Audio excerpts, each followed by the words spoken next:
جیسے دنیا میں ہم کیوں پیدا ہوئے ہیں اور کس نے پیدا کیا ہے، یہ کتنا بڑا اہم سوال ہے۔ کس نے پیدا کیا ہے، کیوں آ گئے، کیوں مر جاتے ہیں، مر کے کہاں چلے جاتے ہیں۔ بھاگ دوڑ لگی ہوئی ہے کمائیوں کی، کماتے کماتے کماتے کماتے ایک دم سب چھوڑا اور جا کر قبر میں سو گئے۔ جسے میتھمیٹک کا قاعدہ ہے کہ بڑے سے بڑے عدد کو زیرو سے ضرب دو تو وہ زیرو ہو جاتا ہے۔ 1 ملین انٹو زیرو زیرو، اور 1 بلین انٹو زیرو زیرو، اور 1 ٹریلین انٹو زیرو زیرو۔ تو بھائیو، جو کچھ آپ بناؤ گے یا میں بناؤں گا، جو کچھ آپ کماؤ گے یا میں کماؤں گا، جب یہ موت سے ضرب کھائے گا تو زیرو ہو جائے گا۔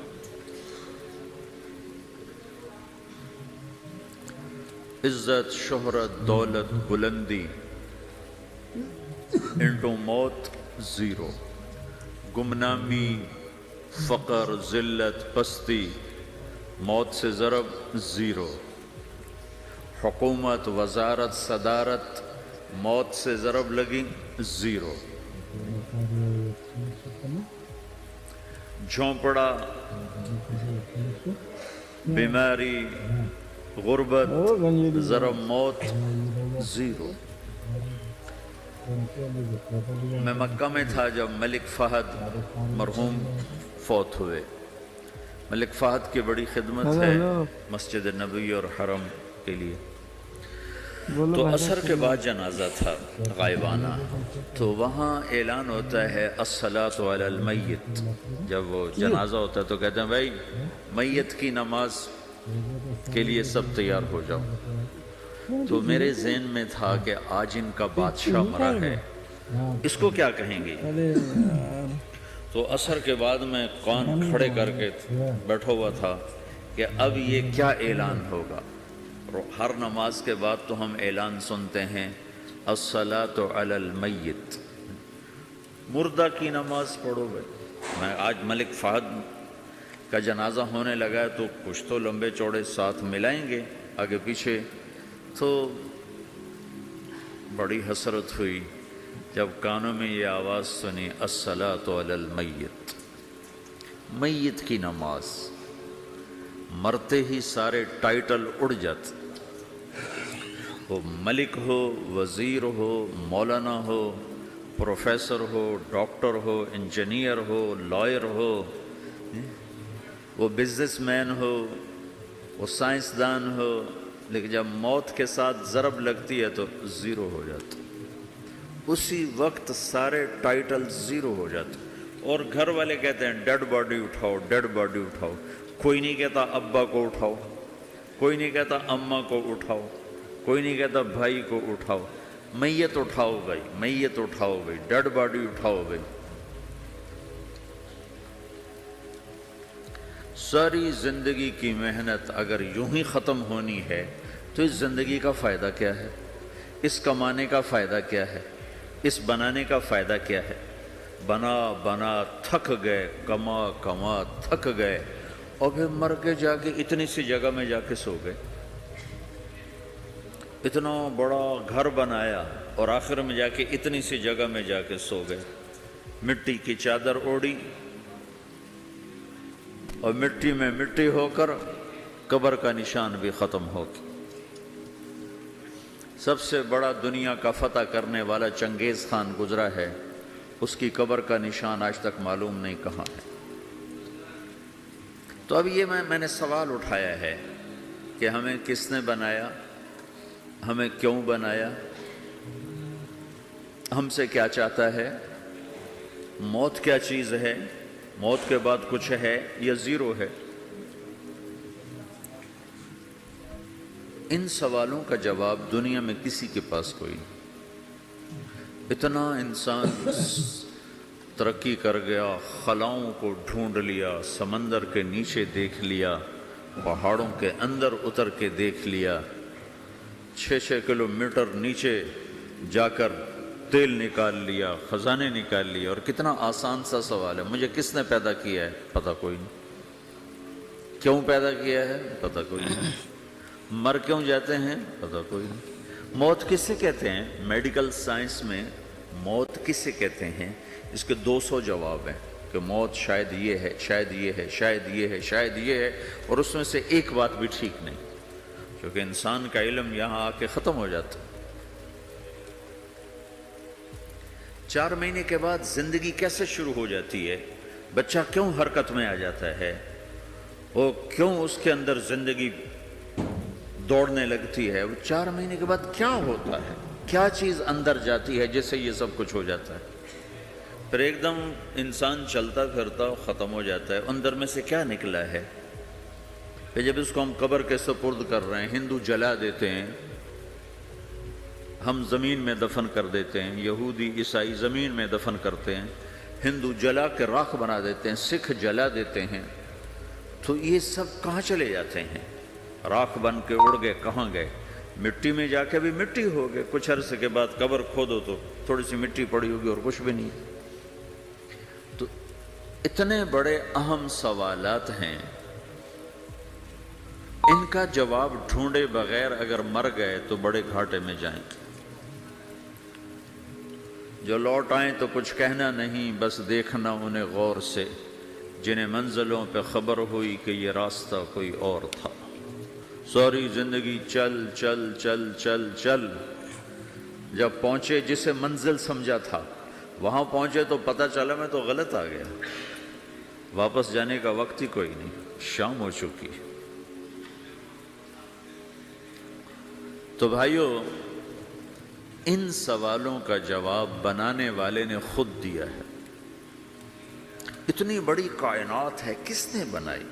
اتنے بڑے دو بڑے سمندروں کے کناروں پر آپ بیٹھے ہوئے ہیں، ایک طرف آپ کے پیسیفک ہے، ایک طرف آپ کے اٹلانٹک ہے، یہ کس نے بنایا ہے؟ اور کون اتنے بڑے پانی کو اچھلنے سے روکے ہوئے ہے کہ اتنا سا تو پاناما ہے، 80 مائل کی چوڑائی ہے، سمندر کی ایک موج ادھر سے آ جائے تو یہ ختم ہے، ادھر سے آ جائے تو یہ ختم ہے، تو کون ہے جو موجوں کو کنارے پہ آ کے روک دیتا ہے، آگے نہیں بڑھنے دیتا؟ کس نے یہ سارا نظام بنایا ہے؟ تو یہاں آ کر انسانی علم ختم ہے، اسے سمجھ میں نہیں آتا کہ یہ کون ہے بنانے والا۔ تو اس کا جواب اللہ دیتا ہے، ان ربکم اللہ، تمہارا رب اللہ ہے، الذی خلق السماوات والارض فی 6 ایام، جس نے تمہیں بنایا اسی نے زمین آسمان کو بنایا، یغشی اللیل النہار یطلبہ حثیثا، جس نے تمہیں بنایا اسی نے دن رات کو بنایا، آگے پیچھے چلایا، الشمس والقمر والنجوم مسخرات بامرہ، جس نے تمہیں بنایا اسی نے سورج چاند ستاروں کو بنا کر اپنے تابع کر لیا، الا لہ الخلق والامر، غور سے سنو، بنانے والا بھی اللہ ہے اور حکومت کرنے والا بھی اللہ ہے، فتبارک اللہ رب العالمین، وہ رب ہے ساری کائنات کا بنانے والا، جس نے یہ سب کچھ بنایا ہے۔ پھر میری باری آئی، مجھے کس نے بنایا ہے؟ آپ کو کس نے بنایا ہے؟ مجھے ملتان پاکستان میں پیدا کیا، آپ کو پاناما میں پیدا کیا، یا گجرات ہندوستان میں کراچی میں پیدا کیا، کون ہے؟ تو میرا اس کا جواب بھی میرے اللہ نے دیا، وَلَقَدْ خَلَقْنَا الْإِنسَانَ مِنْ سُلَالَةٍ مِّن طِينٍ ثُمَّ جَعَلْنَاهُ نُطْفَةً فِي قَرَارٍ مَّكِينٍ ثُمَّ خَلَقْنَا النُّطْفَةَ عَلَقَةً فخلقنا العلقة مضغة فخلقنا المضغة عظاما فكسونا العظام لحما ثم أنشأناه خلقا آخر فتبارك الله أحسن الخالقين۔ اس کا جواب بھی اللہ نے دیا کہ میں نے تمہیں مٹی سے نکالا غذا کی شکل میں، پھر غذا سے نکالا ایک قطرے کی شکل میں، ایک قطرے کی شکل میں، پھر اس کو میں نے ماں کے پیٹ میں ٹھکانہ دیا ایک نطفے کی شکل میں، ایک جونک کی شکل میں، ایک لوتھڑی کی شکل میں، اس میں ہڈیوں کو پرویا، ہڈیاں ڈالی، اس پر روپ بنایا۔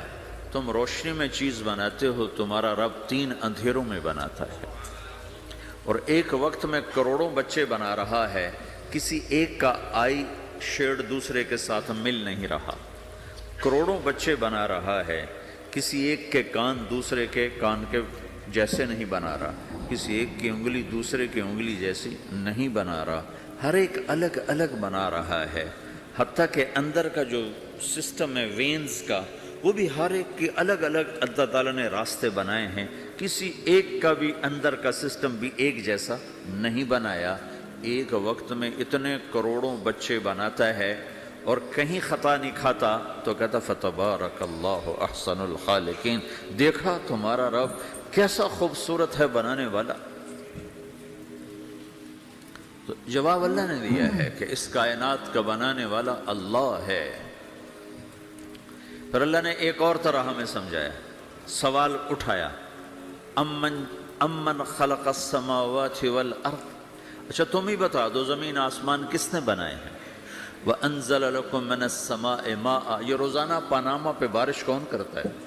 پاکستان میں 6 مہینے گزر جاتے ہیں، قطرہ نہیں گرتا، سعودی عرب میں سال گزر جاتا ہے، ایک قطرہ نہیں گرتا، یہاں روزانہ بارش کون برساتا ہے؟ فَأَنبَتْنَا بِهِ حَدَائِقَ ذَاتَ بَهْجَةٍ، اور پورے پاناما کو سرسبز خوبصورت کس نے بنایا ہے؟ مَا كَانَ لَكُمْ أَن تُنبِتُوا شَجَرَهَا، تم ایک درخت اپنی طاقت سے پیدا کر کے دکھاؤ، ایک بیج بنا کے دکھاؤ، ایک دانہ بنا کے دکھاؤ، ایک پتا بنا کے دکھاؤ۔ یہ سوال اٹھایا، پھر آگے دعویٰ کیا، اَإِلَٰهٌ مَّعَ اللَّهِ، کوئی ہے اللہ کے سوا یہ سب کچھ کر کے دکھائے؟ کوئی ہے؟ اللہ سوال، اَإِلَٰهٌ مَّعَ اللَّهِ، کوئی ہے اللہ کے سوا؟ کوئی نہیں، کوئی نہیں، کوئی نہیں۔ پھر اللہ ہم سے گلہ کرتا ہے، بل ہم قوم یعدلون، پھر تم مجھے چھوڑ کے کہاں چلے جاتے ہیں؟ میں بلاتا ہوں تم منہ موڑ کے چلے جاتے ہو، اذکرک وتنسانی، میں یاد رکھتا ہوں تم بھول جاتے ہو، استترک ولا تخشانی، میں تیرے گناہوں کو چھپاتا ہوں تم دلیر ہو جاتے ہو، حیا کرنے کی بجائے بے حیا ہو جاتے ہو۔ میں احسان کرتا ہوں، اخلق ویعبد غیری، ارزق ویشکر سوائی، پیدا میں کرتا ہوں، سجدہ کسی اور کو کرتے ہو، رزق میں دیتا ہوں، شکر کسی اور کا ادا کرتے ہو، یہ کیا تم کرتے ہو؟ خیری الی العباد نازل وشرہم الی صاعد، روزانہ میری رحمتیں تم پر بارش کے قطروں کی طرح برستی ہیں، اور روزانہ تمہارے گناہ نحوست بن کے اوپر اٹھتے ہیں، میں دیکھتا ہوں۔ میں قربان جاؤں اپنے رب کی رحمتوں پر۔ ما من یوم الا والبحر یستأذن ربہ فی ان یغرق ابن آدم، میرے رب کی قسم روزانہ یہ دونوں سمندر اللہ سے پوچھتے ہیں، یا اللہ اجازت ہو تو چڑھ جائیں، اتنا زنا ہو رہا ہے، اتنا کفر ہو رہا ہے، اتنا ظلم ہو رہا ہے، اتنی نافرمانی ہو رہی ہے، یا اللہ اجازت ہو تو ہم چڑھ جائیں، ہماری لگام چھوڑ دیں، تو دیکھ ہم کیسے چڑھتے ہیں۔ تو سمندر کو آنے میں تو 2-4 منٹ لگیں گے، 10 منٹ لگیں گے۔ یہ زمین جس پہ آپ بیٹھے ہوئے ہو، میں بیٹھا ہوں، وَالْأَرْضُ تَسْتَأْذِنُ فِي أَن تَبْتَلِعَهُ، زمین کہتی ہے میرے مولا اگر تو اجازت دے تو میں یہیں پھٹ کے ان کو اندر لے جاؤں، نشان مٹا دوں۔ وَالْمَلَائِكَةُ تَسْتَأْذِنُ فِي أَن تُعَاجِلَهُ وَتُهْلِكَهُ، فرشتے کہتے ہیں یا اللہ تو اجازت دے تو ہم اتر کے انہیں اڑا دیں، تیرا کھا کے تیری نافرمانی، جن چیزوں سے روکا ان کو کھلم کھلا کر رہے ہیں، جن کو کرنے کا کہا اس کی طرف قدم نہیں اٹھ رہے، یا اللہ اجازت دے۔ اللہ کیا کہتا ہے؟ جس کی نافرمانی ہو رہی، زمین تو ادنا چیز ہے، پانی ادنا چیز ہے، انسان اعلیٰ چیز ہے، تو جس کی نافرمانی ہو رہی اسے زیادہ غصہ آنا چاہیے۔ اللہ جواب میں کیا کہتا ہے؟ دعو عبدی فانا عالم بعبدی منکم، خاموش ہو جاؤ، پیچھے ہٹ جاؤ، میرے اور میرے بندے کے درمیان دخل مت دو، میں اپنے بندے کو تم سے بہتر سمجھتا ہوں، ان کان عبدکم فشأنکم بہ وان کان عبدی فمنی والی عبدی، اگر یہ تمہاری مخلوق تم نے پیدا کیا ہے، اے سمندر ہے، زمین ہے، فرشتوں، تو پکڑو جکڑو مارو مٹاؤ، اور اگر میں نے پیدا کیا ہے تو چپ ہو جاؤ، میں اپنے بندے کا انتظار کر رہا ہوں، میں جانوں میرا بندہ جانے۔ تو وہ سوال اٹھتا ہے کہ یا اللہ، تو یہ جو سب کچھ تو دیکھ رہا ہے تو تو کچھ کرتا کیوں نہیں؟ تو اللہ تعالیٰ کے جواب دیتے ہیں ان اتانی لیلا قبلتہ وان اتانی نہارا قبلتہ من اعظم منی جودا وکرما سمیت نفسی جوادا کریما۔ اللہ تعالیٰ جواب میں فرماتا ہے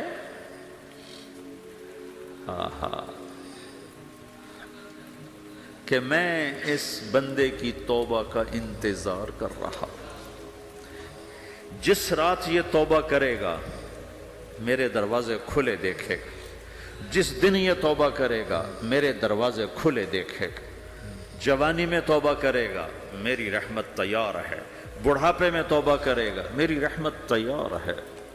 عمر گزر گئی، عمر تو کٹی عشق بتا میں مومن، عمر گزر گئی، نظر نہیں آتا، دانت کوئی نہیں، چلا نہیں جاتا، لاٹھی ہاتھ میں ہے، ویل چیئر پر ہے۔ وہ کہتا ہے یا اللہ میں توبہ کرنا چاہتا ہوں۔ لوگ کہتے ہیں تو اب بڑھاپے میں توبہ کرے گا، تیری توبہ کا کیا فائدہ؟ اور میرا رب کہہ رہا ہے جب آئے گا میرا دروازہ کھلا پائے گا، آ تو صحیح۔ مجھ سے ہے کوئی بڑا سخی، کوئی ہے مجھ سے بڑا کرم والا، تو میں اپنے بندے کی توبہ کا انتظار کرتا ہوں، میں اپنے بندے کی توبہ قبول کرنے کے لیے کتنا ظرف رکھتا ہوں کہ خود اللہ نے فرمایا میرا بندہ، میری بندی اتنے گناہ کر پانامہ میں کہ زمین سے اٹھ